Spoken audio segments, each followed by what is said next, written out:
Saudara, konflik antara kelompok Hamas dan Israel semakin memanas.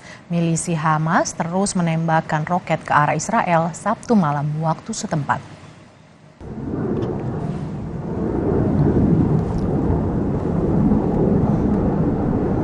Setelah sehari penuh berperang dengan Israel, milisi Hamas terus meluncurkan roket dari jalur Gaza ke wilayah Israel.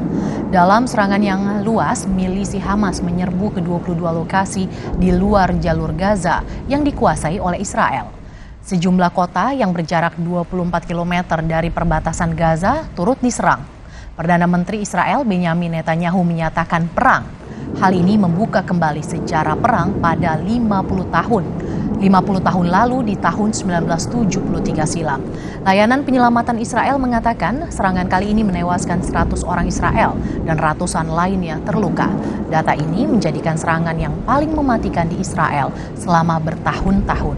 Sementara Kementerian Kesehatan Palestina merilis 198 orang Palestina tewas dan lebih dari 1.600 orang terluka akibat serangan balasan Israel.